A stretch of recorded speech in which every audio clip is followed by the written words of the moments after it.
The Embry-Riddle Cybersecurity Symposium with a speech on national security challenges by CIA Security Director Mary Rose McCaffrey. Ms. McCaffrey is the first female director of security for any U.S. intelligence agency. This runs just over an hour.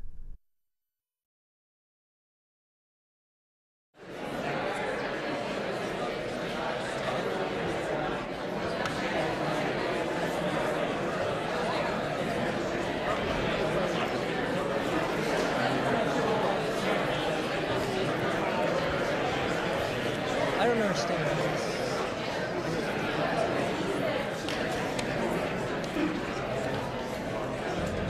There it is.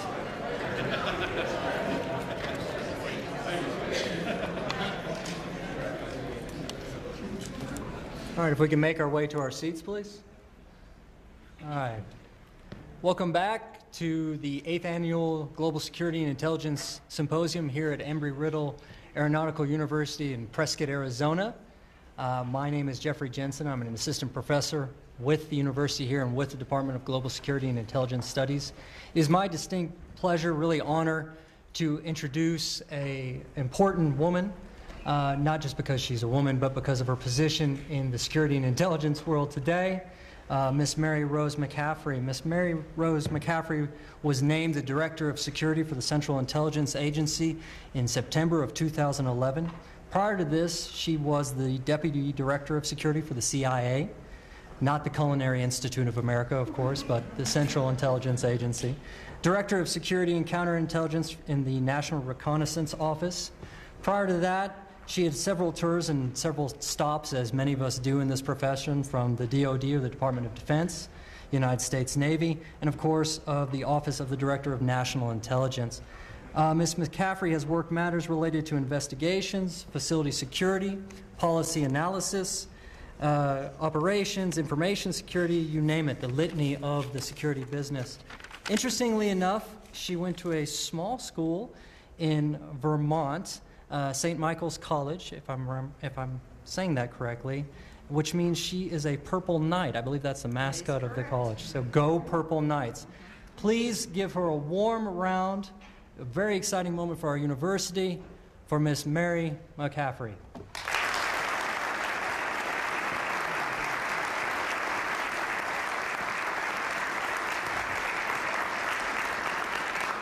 Well, first, can everybody hear me? So I was asking Mr. Finston if everybody thought I was giving up, Halloween candy for such a full audience. So first, I want to thank each and every one of you for coming out today. I know that school is much more important than listening to me.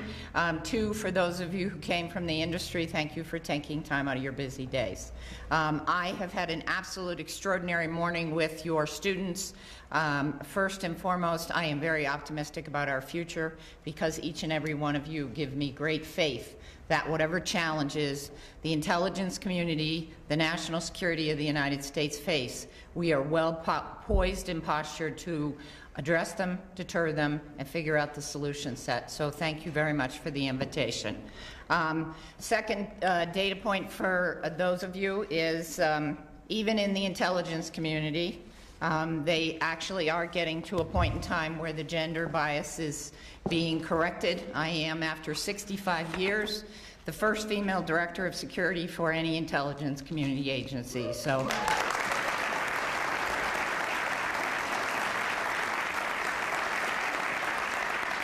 as many of you had asked, that when we were asking you what you wanted to do with your life, just 2 words of wisdom.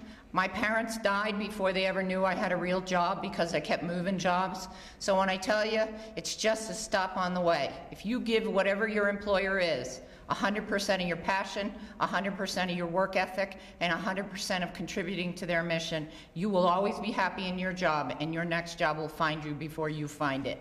So fear not, there's a long road ahead of you. So most importantly, I am absolutely thrilled to be here to your National Security Symposium. I applaud academic institutions like Embry-Riddle for sponsoring such an event. Many of you know that cyber intelligence is just a new world of intelligence for the community. National security is absolutely critical to the United States defense, to our ability to operate globally, and universities like this will help us get to where we need to be. The skills we need tomorrow are very different than the skills we have today, and that's exactly why I was pleased when I was asked to come out and join you today. You will help us develop the next generation of cybersecurity professionals, and you will help us protect our cybersecurity assets and our nation's infrastructure. Cyber attacks have increased dramatically and significantly over the last decade. I can tell you for a fact that the CIA.gov, which is our recruiting website, gets 1 million hits a year. That's a lot of people trying to come into your system, whether it be for good or bad purposes. These happen to be not so nice purposes. Your development of becoming a professional in this business will absolutely be fundamental to our future. So when you're having a hard time with a professor, when you're having a hard time with the course, every one of your professors is there to help you succeed. Much like the mentors you have along the way, your internships, your co-ops, and you keep looking for the stars because you will find it.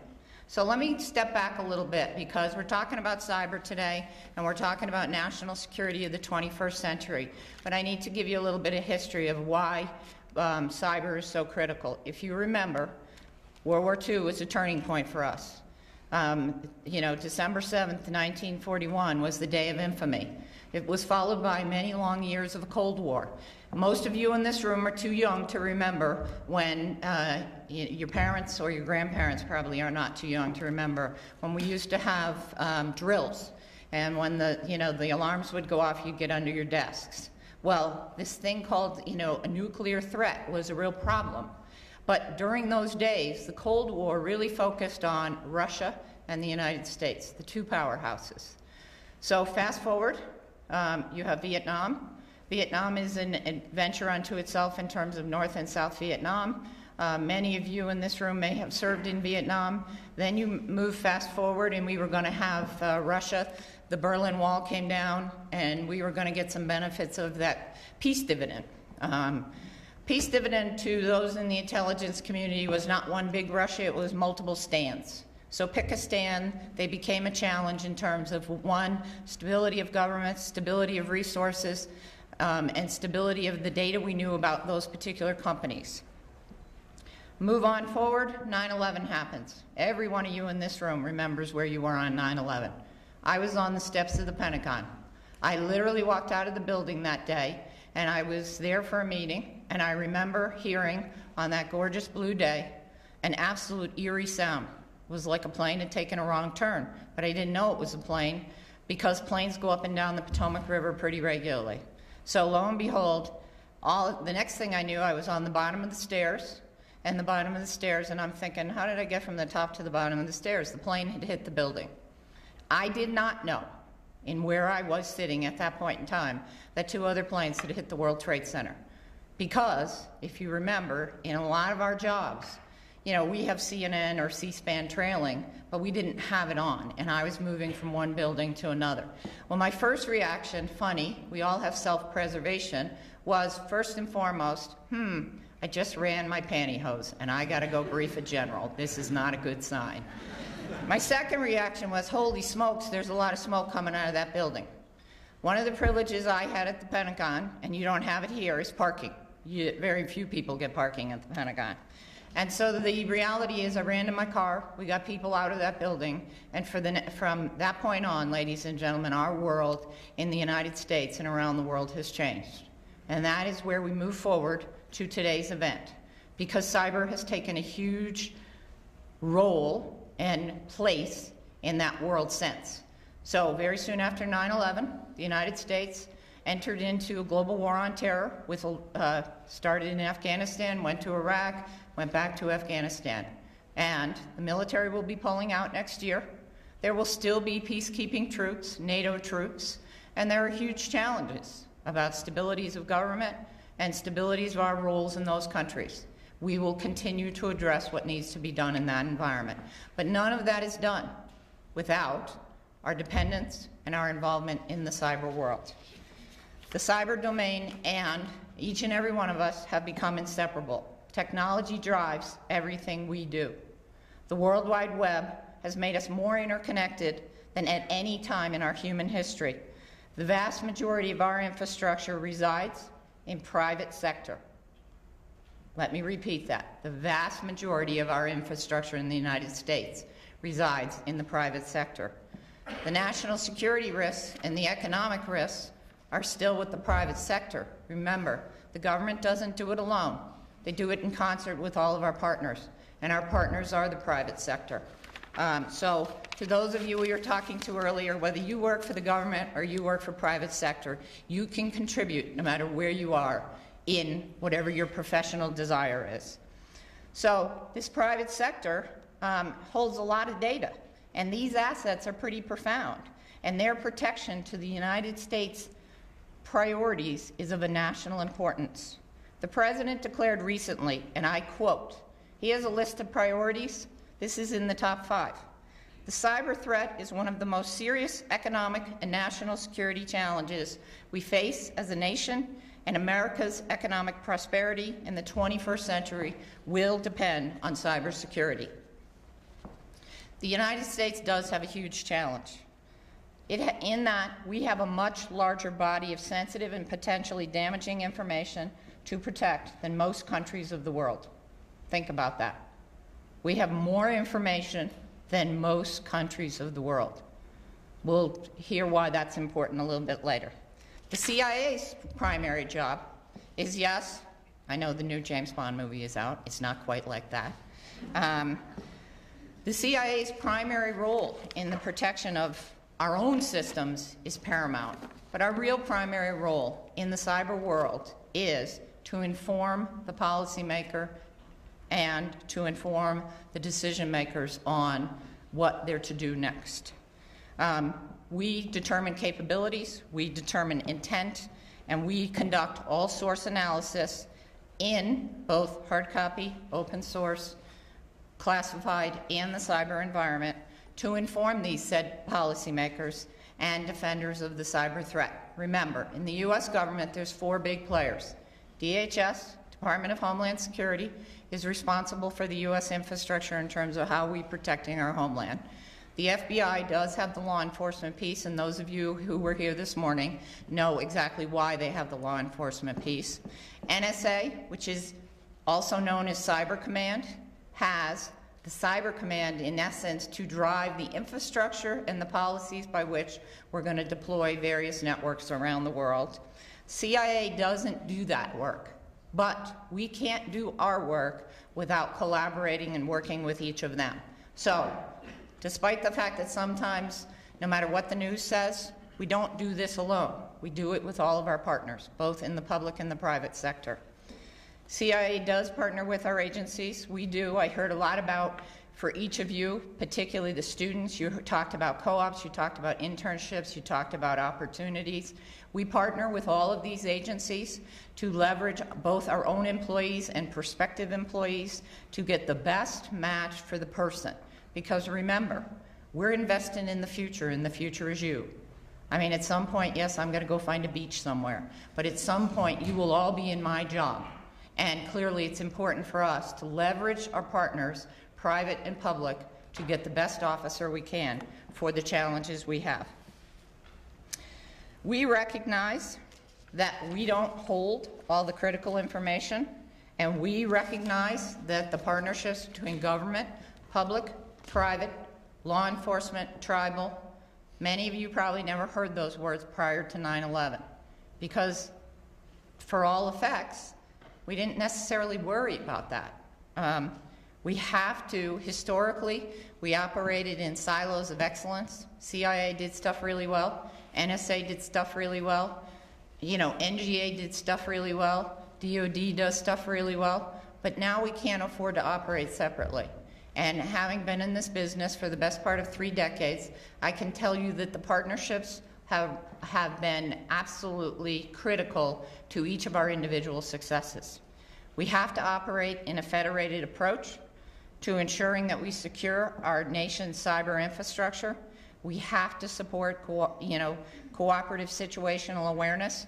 All of you probably heard after 9/11, and subsequently, and any time there's a crisis around the world, did they communicate with one another? Did the policymakers and pick an agency, as Siobhan said, the three-letter agencies, pick an agency, did they talk to one another?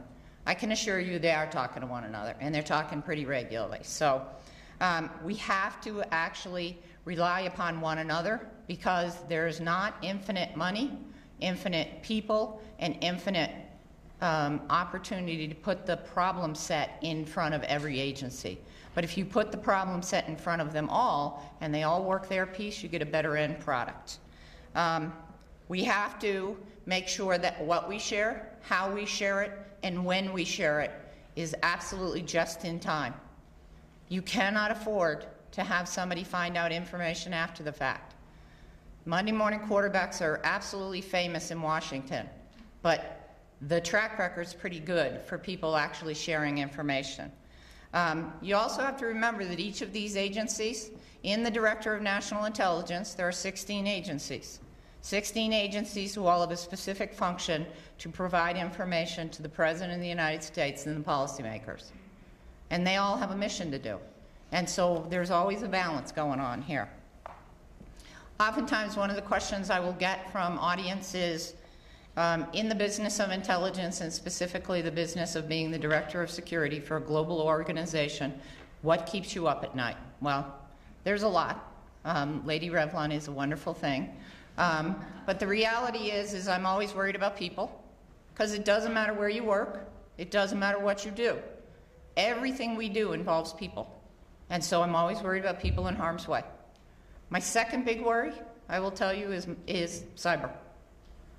In the last 10 years, I've been called out of bed more times because somebody tried to attack the firewalls, somebody had a spear phishing attack, somebody had, every once in a while our .govs will go down, and we have to figure out, was it because we just had volume or because somebody's trying to take it down? So cyber worries me, because in today's environment, every one of you has at least one phone in your pocket today. And every one of those phones is a wonderful tool. But I will tell you, those tools can also be used to our benefit.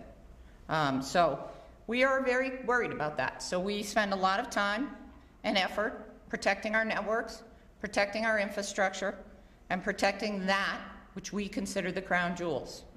Because in CIA's business, which is collecting human intelligence, if information gets exposed, much like it did in WikiLeaks, fortunately it was not us, but if it does get exposed, people are affected. And that's not a good thing. So cyber espionage, much like prostitution, is probably not as old as prostitution, but it's probably growing as fast as it does. Human trafficking, you got to put it in perspective. Cyber espionage is a very, very potentially profitable business. If you're country ABC, why build it if you can steal it? If you're a banking industry, why worry about your competitors if you can, in essence, put something on their systems and just copy it?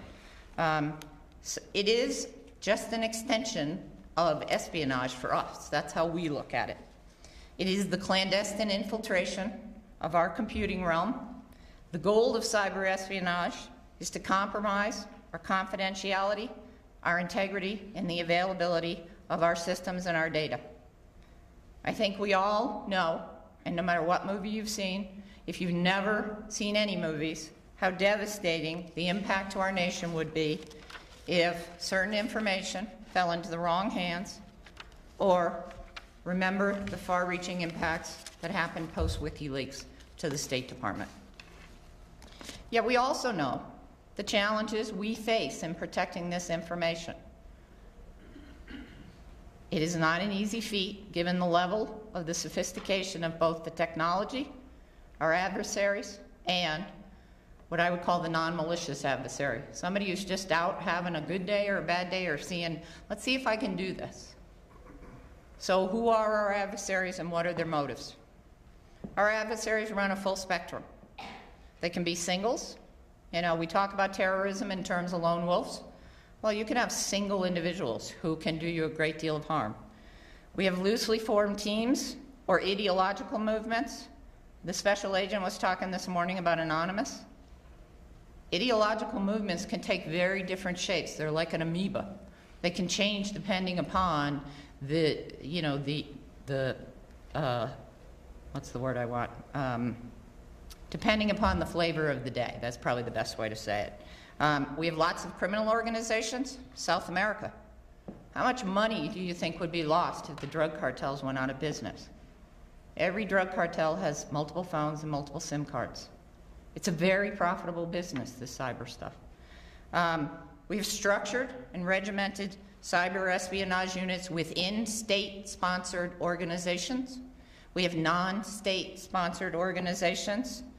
Think about the Arab uprising last summer. It started with a fruit vendor in Tunis, a single fruit vendor, who, you know what really started him? Is he was tired of getting shaken down by the local, what I would call, you know, guy on the corner, because he had the same spot, he supported a family, his father had been killed, and he supported his family by selling fruit every day. Well, you know what? Every day he got a good take, they took more money. Every day he got a bad take, they put him on the bill. So it's sort of like the early days of the mafia in the United States.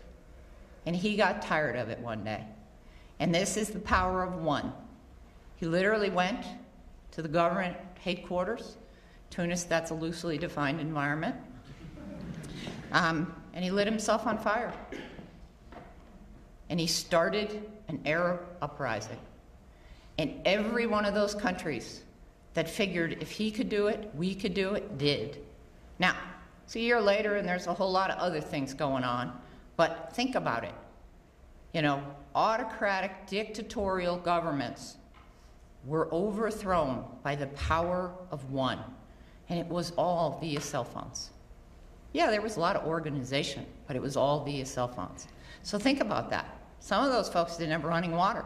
They all had a cell phone. So it's really important to understand the power of what technology can do, both for good and for bad.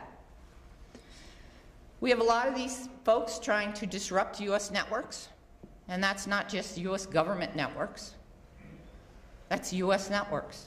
Every one of the companies, Honeywell, Boeing, Northrop Grumman, Raytheon, pick a big defense company. They all run on networks. Their proprietary information is protected on those networks. They build things. You know, every one of the satellites that the NRO ever built was built in a proprietary environment. It was protected. It was very different challenges we faced then than they face today.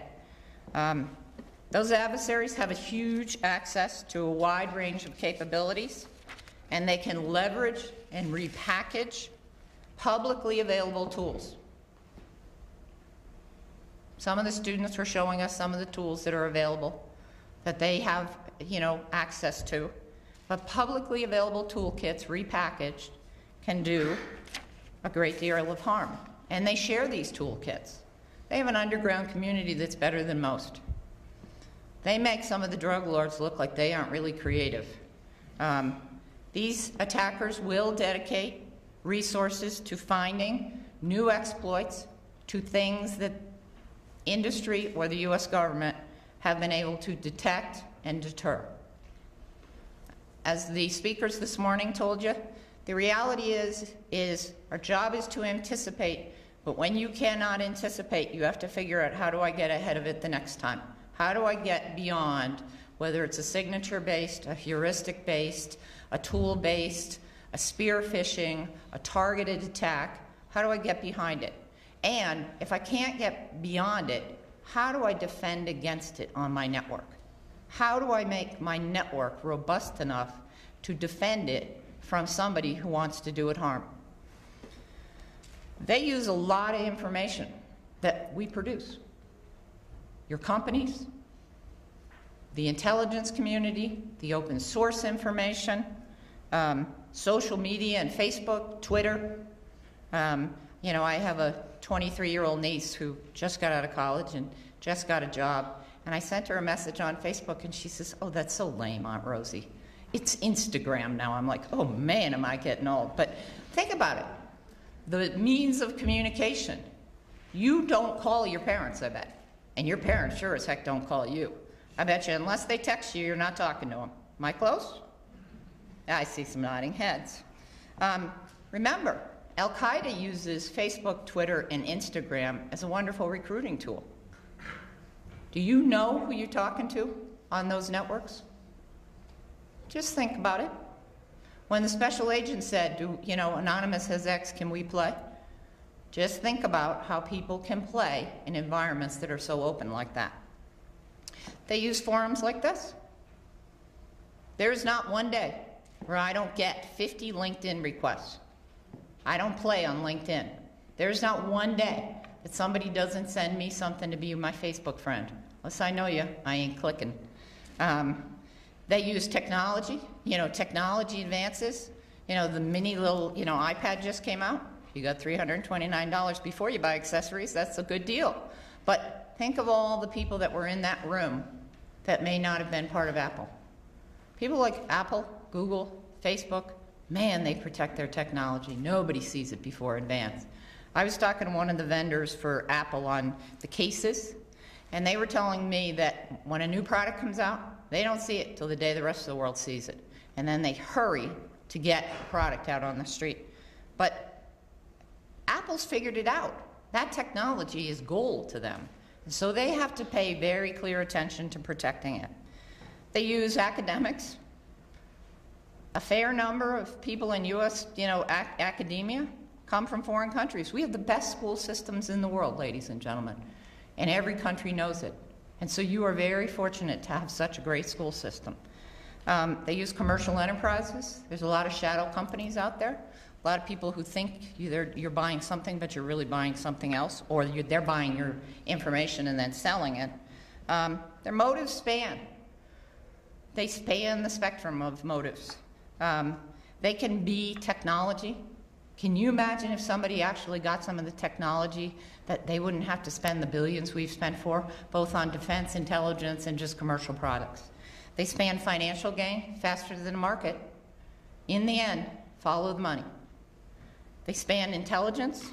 They span political demonstration. They were talking about the Occupy Wall Street. I have a tendency to have a fair amount of time down at the White House. It's a pretty building. It's not a place that, there are times that it's not a great place to go to. But where they were in Washington, D.C. was literally right across from there. So you had to go by these people before you went to work every day. And it was an adventure. And their goal may start very innocent, but disruption becomes the goal. And when disruption happens, there can be damages. The damages to the infrastructure of the city of Washington, D.C. was greater than their occupation, but the damage cost the taxpayers a fair amount of money. The population that these adversaries go after, they go after institutions, but they also go after people. Last week, we had an event at CIA where we all got notified that, our names and our CIA.gov had been pulled together by a particular targeter, and they had taken all the CIA.govs, and then they started to try to do some targeting on that. Well, for people like me, okay, you can target me all you want, but for some other people, that's a real problem. So they'll go after the easy stuff, but they're also going to go after the hard things. The .mil accounts. They'll go after certain of the JSOC accounts. They'll go after those accounts that they think they can get a big bang for the buck. So they're going to gather everything they can. It's easier to scoop it up. It's like a satellite. Satellite will scoop up a lot of data. It's only until the exploiter on the bottom end actually tells you what's on that satellite and what value it is. But these guys can scoop up a lot of information. So private industry supports the government in everything we do. Now, we have a whole series of laws, directives, executive orders that require us to protect our data. Industry doesn't have that same set of laws, executive orders, and by the way, there's a bottom line. So they do go after industry. They go after political groups. They go after, as you've seen on the news lately, it's political season. We're, 7 days away from an election? And the world's just crazy on that. They're going to go after single individuals if they can ferret something. Soon after 9/11, they went after a couple of single individuals in CIA who had retired and had become public figures. So they went after them. That becomes a real problem for their families. You know, it starts innocent, but it doesn't always end innocent. Some of the ways that CIA has to worry about is two primarily.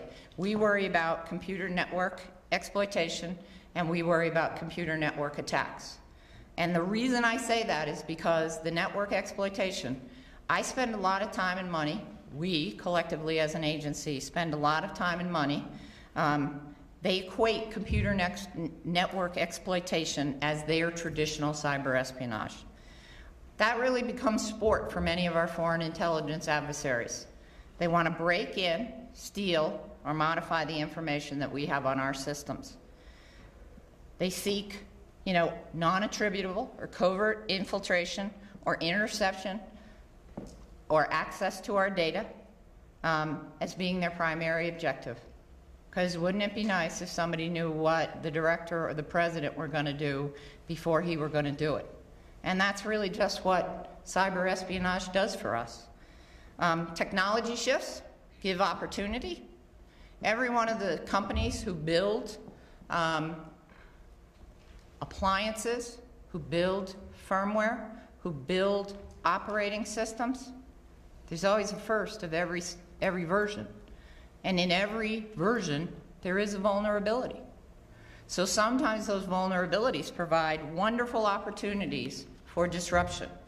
Now you can well imagine that the US government works very closely with companies like Apple, Microsoft, Oracle, primarily because everybody uses the technology. So much like they do in terms of when they put out a, we got, problem ABC and operating system, XYZ, we fix it. So we have a very robust system of patching. We have a very robust system of network defense. And you'll have to get through a lot more than one layer to get to our system. But it's something we worry about, and we worry about it pretty dramatically. So,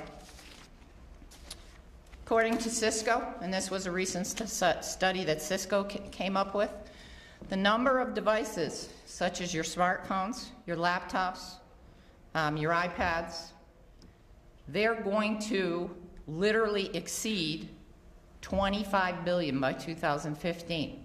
I'm not sure that a lot of infrastructure is going to exceed that, but those devices will. That has huge implications for the entire United States, not only in how we operate, in how we work, where we work. Our computer network attack folks worry about somebody wanting to alter or disrupt the availability of our systems, the integrity of our systems, or the data. In the intelligence community, the DNI is 16 organizations, and they share information across a computer network. That computer network has, like any computer network, somebody's always looking for a hole in it, so that they can take that information and use it to a benefit that is not necessarily its intended purpose. We get lots of phishing attacks. We do phishing attacks on our own employees. And here's, I'll tell you, you know what, you may all, think that everybody who works, who's old, anybody who's over the age of 30 never makes a mistake. We do phishing attacks on our employee, and every year I send out some silly phishing attack, and it's really very obvious to me, but every year, anywhere from 1,000 to 5,000 people click on it. And so the first year I usually just send them a little reminder saying, did you know who was sending you that? The second year when they click it again, I want to give them the 2x4, are you stupid? But the third year, we call them in and we show them how to use their computers again, because the first thing you learn in Computer 101 for any organization is password strong. Don't give me the password 1. We don't let them do that. They have to have a strong password. They get a whole set of laundry lists of rules of how to work in that environment. And every year, we still manage to have more than a handful of people who just seem to miss it, Now, some of them, no offense, are the rocket scientists, and they're so busy creating something, they're like, I just didn't think. I'm like, think, We have spear phishing that hits a lot of our principles. You all know that David H. Petraeus is our director, has been our director for a little over a year. As a retired four-star Army guy who spent a fair amount of the last decade overseas, he's a pretty visible guy. He's so visible that literally every day we scan his computer because he has both his classified computers and his unclassified computers. And his unclassified computers is how he connects with all of his buddies still in the war zone. And so every day he always gets one from some country or some person. He has no idea who they are. And so, we'll say, sir, just remember, don't click on it until you know who they are. He says, well, what happens if they need me? I'm like, boss, we'll help you with the need. So, you just have, everybody gets educated. He has been so educated in this new job, and he is so smart and so good at this. But even four-stars have room to learn. Our adversaries do a lot of drive-by. We have folks who work in the field. Half of our population lives overseas, lives and works. That's their job. And so they have a lot of the same smartphones you do. They have a lot of iPads. And you know what, every once in a while, they kind of put a lot of pieces of data that may not in and of itself be classified, but it's their buddies in the embassy, it's their buddies in the foreign service, it's their buddies that they work with, and it's not unlike somebody, while they're driving down the street, to just literally, when they're browsing the web, attach something to that iPhone. It's not hard to do. And everything on that system then becomes suspect. So we unfortunately have lost, and I just killed your slideshow, have compromised assets because someone got to be a personal friend and somebody picked it up and the local government killed them. And so you have to understand that our business is not about, it's a nice convenience. It's about everything you say and do has an impact. And that's really important. Everybody is worried about denial of service attacks. The biggest impact of denial of service attacks lately were to the U.S. financial institutions.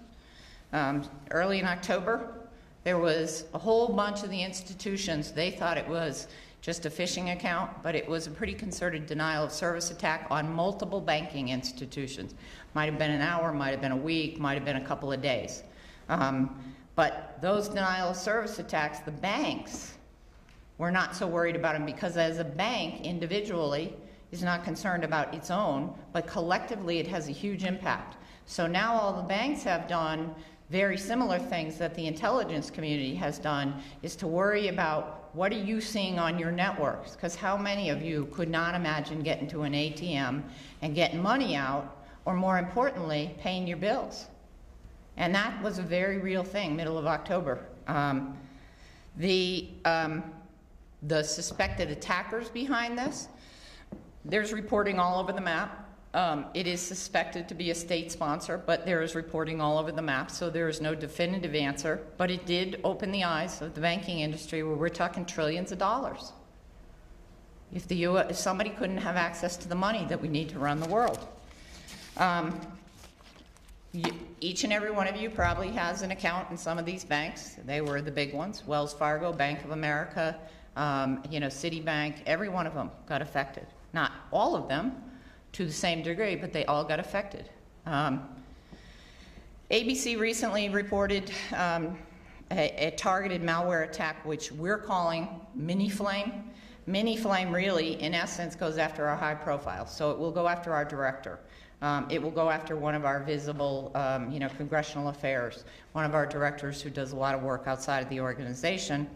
And in essence, those toolkits that I talked about a little bit early, it took about 4 or 5 different toolkits. It literally attached itself on a phishing attack. Then it was able to take screenshots of everything they were doing on that computer.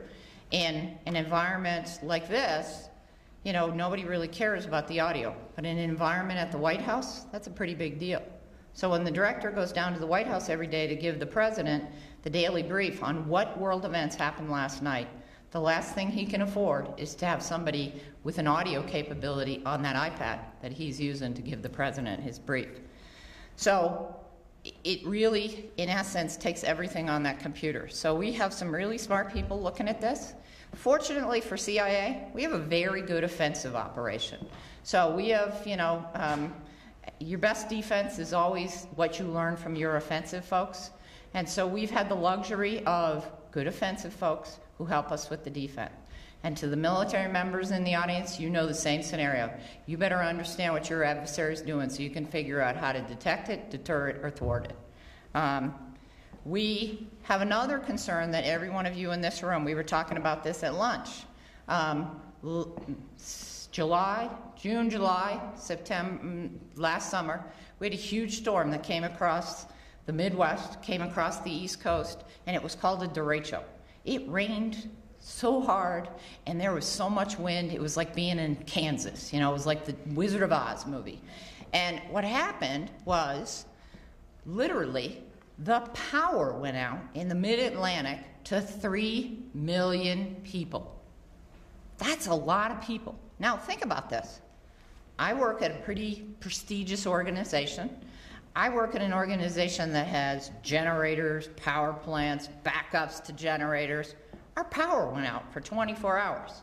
Now, can't really afford to have the president's eyes and ears power go out for 24 hours. So it was a long couple of days. But what happened was Virginia Power, who gives us a primary feed, had lost power everywhere. And you come back in an order of priority. Hospitals come first, and then there's a whole bunch of, we weren't in the first priority. Fortunately, we do have the capacity, we have lots of ups, and so part of the workforce could work, the people who needed to work, but the others couldn't. And they were working round the clock to take trees down, and I don't think we personally, I got power for 10 days. That freezer, gone. That refrigerator, gone. You know, it's the best cleaning mechanism there is, but the damage in about an hour was pretty devastating. But think about it. Lights in here, auditorium, heating, cooling, power. You're all dependent upon a computer network that operates this. Every one of you are dependent on a computer network that operates your SCADA systems. Now, if somebody wanted to do harm to those, what would be the impact? So think about that when, and we think about that when we have a whole population who every once in a while wants to bring their own devices into the workplace. We don't let you. Sorry. We have a whole lot of devices, but yours stay in your car. So we spend a lot, now we're doing a lot of things to try to overcome that. We have a whole number of wireless things. We have, you know, gaggles of iPads, but we do things to the iPads so they don't become a listening device. We are looking at a mobile environment, but the challenge is when you're taking that iPad with classified information, what happens to it? Do you mute it when it goes out the door, or do you not? Do you trust that, you know, the person's not handing it to someone who has ill intents? So it's a very interesting set of challenges, none of which we can't overcome, but there's a lot of things that they're working through. But you think about that which operates your home, your garage door, your heat, your power. SCADA systems are pretty critical. You know, they were very concerned a couple years ago about Al-Qaeda coming after the power companies, the electrical grid in the United States. Fortunately, the electricity companies are pretty well prepared for that, even though the 60 Minutes and the ABC News didn't necessarily say that. So, you know, I've given you a lot of doom and gloom, but it's not all that bad. I mean, I will tell you, and I see some of you in this room, you are the best and the brightest, and you are the future.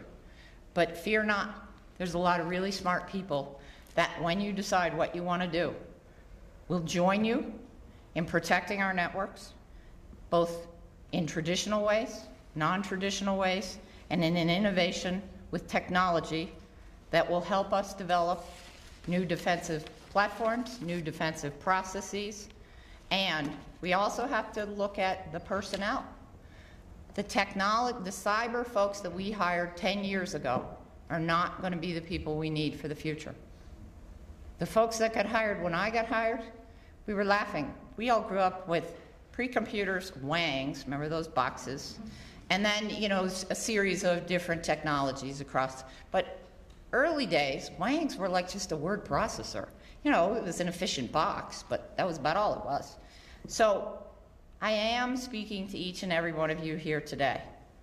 I will rely upon your talent, your ingenuity, your being able to think outside the box, but just remember, you can think outside the box, but you got to work within a construct to ensure that what you're doing balances with the mission need of whomever you're working for.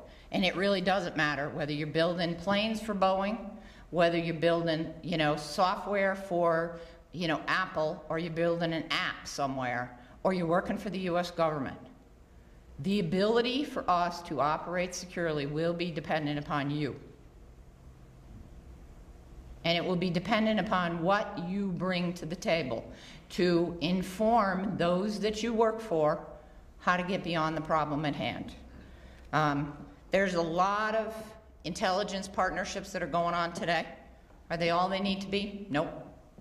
There is a lot of private industry government sharing that's going on today. Is it all that it needs to be? Nope.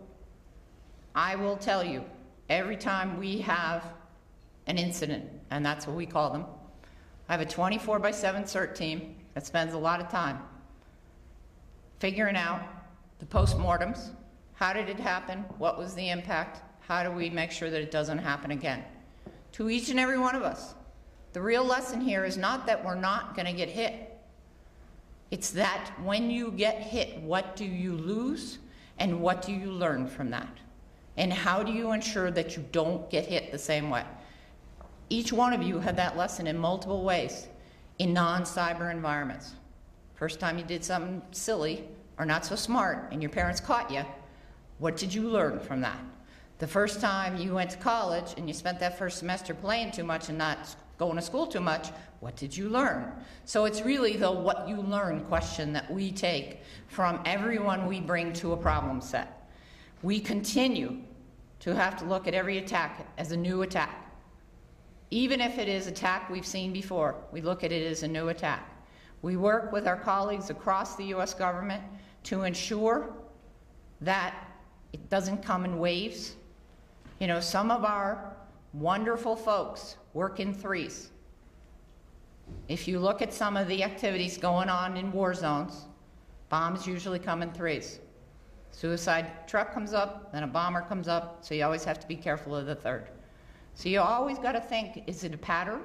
Is it a single event? And what do we do to learn from that event? We conduct multiple damage assessments to determine whether our methods of protection and our defense are adequate. Sometimes we find out they're not, and we have to do something about it. Furthermore, we have to strengthen every link in the chain.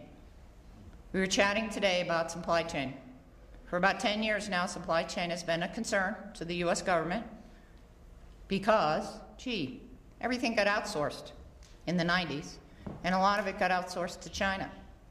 Do you know where the widget or the piece comes from? And do you know if the firmware in it was modified? So we worry about supply chain. We have lots of people working on supply chain. We put our supply chain people, our offensive people, our network defenders, all in wonderful, what I would call red team, black team environments. So I was laughing earlier when Dr. Cohn showed the lab with the computers. My labs aren't quite that fancy, but they're equally the same kinds of things.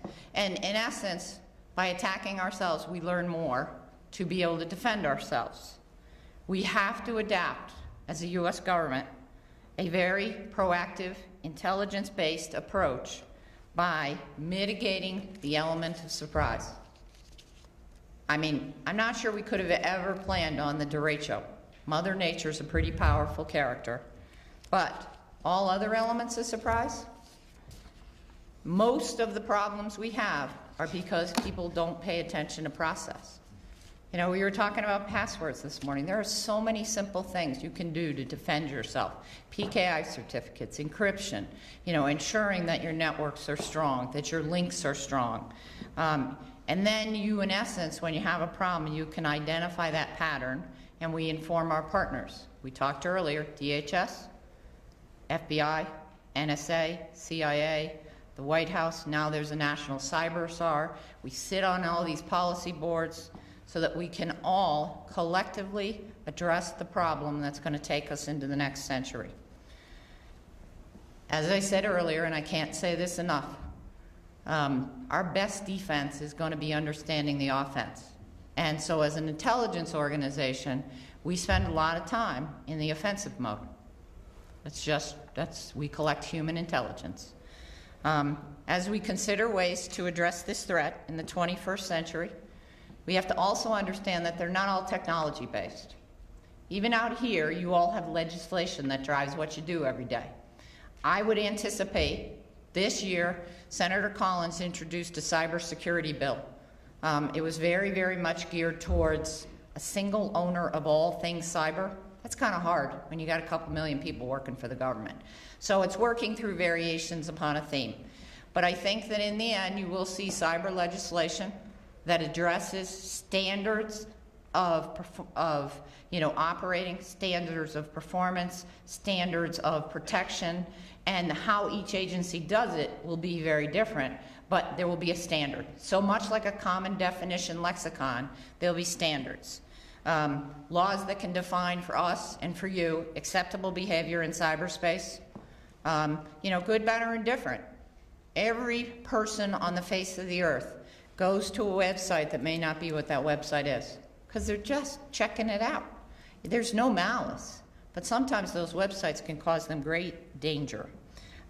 We have to strengthen law enforcement's abilities to prosecute cyber crimes. My colleagues from the FBI and the Department of Justice will tell you that that's a very hard thing for them. Yes, they were very successful with Anonymous, but cyber crimes are very hard to prove. We have to focus on that defensive posture. We have to focus on people. It's not a robot doing this. It's a human. At CIA, I spend a lot of time investing in people. Everybody who works for us has a security clearance. I have great guns, guards, gates. I have embassies, you name it. We have a pretty protected enclave. You don't. Industry doesn't. So from a standpoint of humans, their behavior, and the trending, so when you see people going sideways, that's usually a pretty good indicator. We had a young man a couple of years ago who went, what he called whitehouse.gov on his work computer. Whitehouse.gov is a good porn site. Well, he's no longer an employee, because if you've ever been in a U.S. government facility, it says, this computer's monitor. That's not part of our job set. So we have to focus on people, because in the end, it's the people who put the keystrokes. We depend upon a trusted workforce. We depend upon secure facilities around the world, and we depend upon networks that efficiently and robustly get information from point A to point B. And that doesn't matter whether it's in Washington, D.C., in some foreign country, or in a mud hut in a war zone. That data's got to move, and it's critical that we help them move it securely and safely. We have to have a robust system of defense and auditability. You would be amazed what people do on computers that they don't think anybody's watching. As I always tell my employees, nothing a human does will ever surprise me, because they think I've seen it all. But it's amazing what audits will tell you. You can't ever have zero risk. I will tell you, you will never be able to mitigate all risk. Because in the end, you have to consider three things. What is it you're doing? What is your mission? What is the threat against your mission?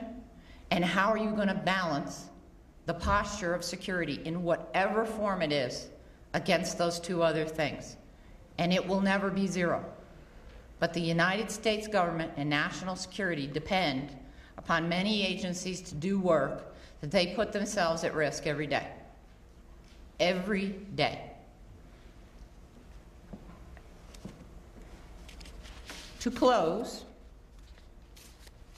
we all have a shared responsibility to help reduce the risk of cyber attacks, personally, professionally, and across the U.S. government, which means each and every one of you. So as one of our speakers this morning said, if you've got a weak password, go fix it. If you're using all the same passwords, go change them. If you literally think that nobody cares about what's on your system, change that mind, because they do. We're going to need each and every one of you. We're going to need industry. We're going to need academia. We're going to need both the security and the intelligence professionals and the general public to help us do each of our own individual parts. We will always be better together than we are individually. And to increase our effectiveness as a nation, we will need to foster a community, both domestically and international, how to deal with this malicious cyber activity, because it's not reducing. I am honored to have been able to spend some time with you, and I'll take some questions now if we have some time.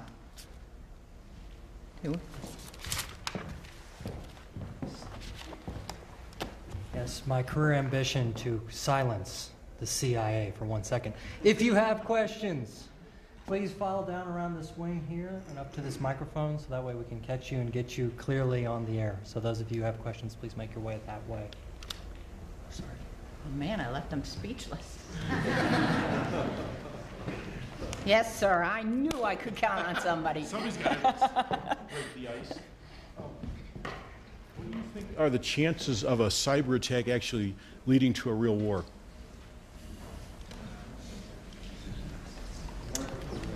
The microphone didn't work. So the question was, is what do I think that a real cyber attack will lead to a war? I will tell you that the U.S. government, there will be cyber attacks. Will it lead to a war? I do not believe so. I believe that there are enough elements of the U.S. government across the entire government that will help thwart that. There is just, war is never the answer if you can do something else. Yes, sir. Is there a need to be as offensive as you are defensive? Is that a question or is that a comment? That's the question. Is there a need to be as, how about the rest of the world? Are they as defensive about us as we are about them? Yes. And they're pretty capable at it. Is That drives a fair amount of the offensive capacity. Is that, the rest of the world, as I said, there are countries where there's no running water and electricity, but there are computers. And so, stable nation states, you have some posturing. We have lots of allied partners. We have lots of liaison partners, but you have to understand what your audience is. And for the audience, you have to understand what their nation capacity is or their non-state capacity is. And that's how we use that. Yes, ma'am. Yes, if the U.S. is as smart as you say it is and everybody works in such great partnerships, and apparently we knew about the attack in Benghazi before it happened, why do you think it happened? Well, the U.S. government does work in partnerships, and although there are lots of media highlights out there that tell us that we knew about an attack, we knew about a series of threat streams. We did not know about an attack. And there's an accountability review board underway by the Department of State that will identify what we knew when, the true facts, and then those will be released.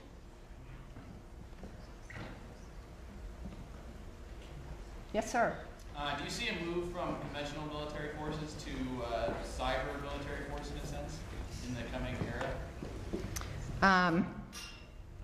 I would say you're going to see a change. Well, you're seeing a change from conventional to combination of all sources of capability. So will you replace one with the other? Absolutely not. I do not believe that we will ever replace one with the other.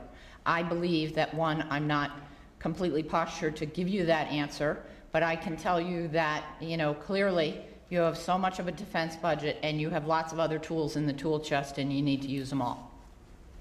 Yes, sir. Can I move this mic? Make it easier? No, it's okay. If you can go to the mic, it is recording. Oh, it's attached. Sorry.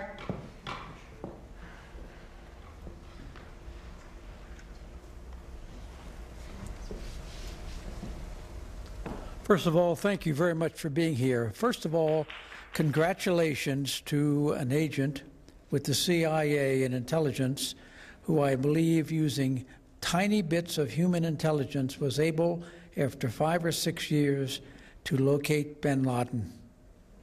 You may or may not, I believe her name was Jan, never met her. My other question is, in this new legislation concerning cybersecurity, does the Congress have enough intelligence to go to people like you, industry, the FBI, to listen to what you actually need to improve our cyber defenses, or do they just make it up with a bunch of lawyers and politicians? If I'm a little sarcastic, don't... That's okay. You can be Thank you. sarcastic. I believe that the current cyber intelligence has not been able to get through both the House and the Senate, which then leads you to say that one side believes they don't have the intelligence they need and they'll need to compromise. That's not a word that's easily done right now. So I will tell you that it won't get signed in this year, but they're working through it and they have access to all the information to make a smart decision. In the end, that is over to them. You're more optimistic than I am. Well, Thank you. I get paid to be optimistic. Yes, sir.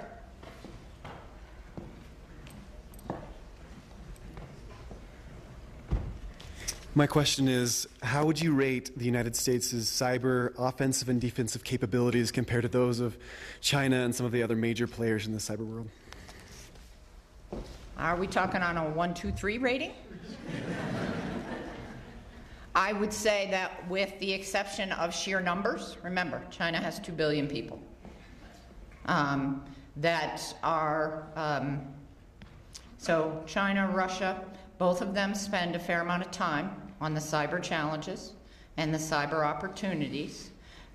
Do we par? Yeah, we par. They just got a lot more people. You know, it's a baseball game. They got a lot more innings. Yes, sir. You don't have a question, or you're telling me to shut up? It's okay, you can do that. I'm all right.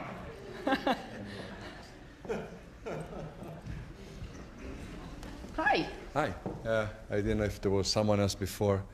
So, is it correct that under the current Patriot Act, any kind of information that is in a private company can be accessed from the government for security purposes? Under the Patriot Act, in that scenario, for security purposes, usually the FBI has the lead on that and has the ability to ask the company. In the event of an arrest or a prosecution, they have the ability to subpoena that information, but they don't just walk in and say, I want all your data. So there is a provision under the Patriot Act that allows them in the, if they believe Company A has information that can help them, they will ask for it. If in a prosecution, they can subpoena the information, but that's the purpose of the FBI. Okay?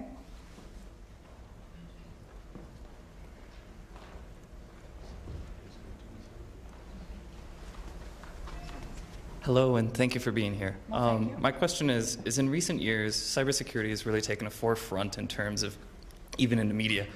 You've had, like, the Stuxnet has, taken media by storm, Iran, and now nation-states are starting to throw the blame back and forth. Has that changed a way that, in a way, the intelligence industry is operated, or is it still going business as usual, even though now it's more in the limelight? I will tell you that it doesn't change how they do their business. Literally cyber is another part of the intelligence business. So there's a lot of thing in the media, there really is a lot in the media. So everybody is informed by that information. Some situations may cause them to change decisions, postures, practices, policies. Some do not. It really is very individual, dependent upon the event, who was involved with it, what the issues are. It's like a newspaper reporter. There's always the who, what, where, when, and how. And then you take the event, you compare it against that, and then you have to make some decisions as an organization. To follow up with that, so has it at all changed it so that it's maybe more smaller scale attacks, or is it still, potentially large scale attacks, like, not necessarily saying that the United States did Stuxnet, but, large scale attacks in that nature?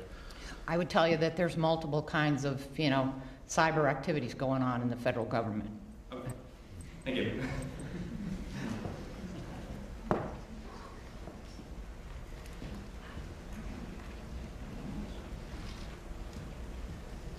Good afternoon, ma'am. Good afternoon. My question is, in the expanding network that we're going to need for our future cell phones, our future computers, much of the technology that's going to provide the capacity to provide all the information that's going to flow between those devices is currently provided by not-so-friendly countries, namely China and other countries of that nature.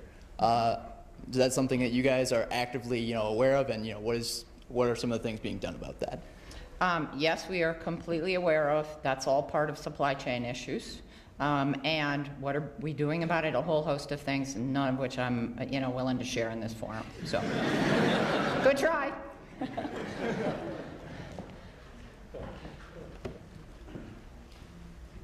Oh, we have one right there. You guys are all so clean cut. When I went to college, people were not clean cut. You're very handsome. At this time, would you consider the cyber realm to be the greatest threat to our national security, or would you also consider other things to be of equal importance or equally as threatening? I would tell you it's not the greatest threat to our national security. Actually, if you want to know what the president worries about, you can go on to the White House, and there's a number of priorities he concerns himself with. And as the White House determines priorities of concern, we determine priorities. Cyber is not at the top of that list. So.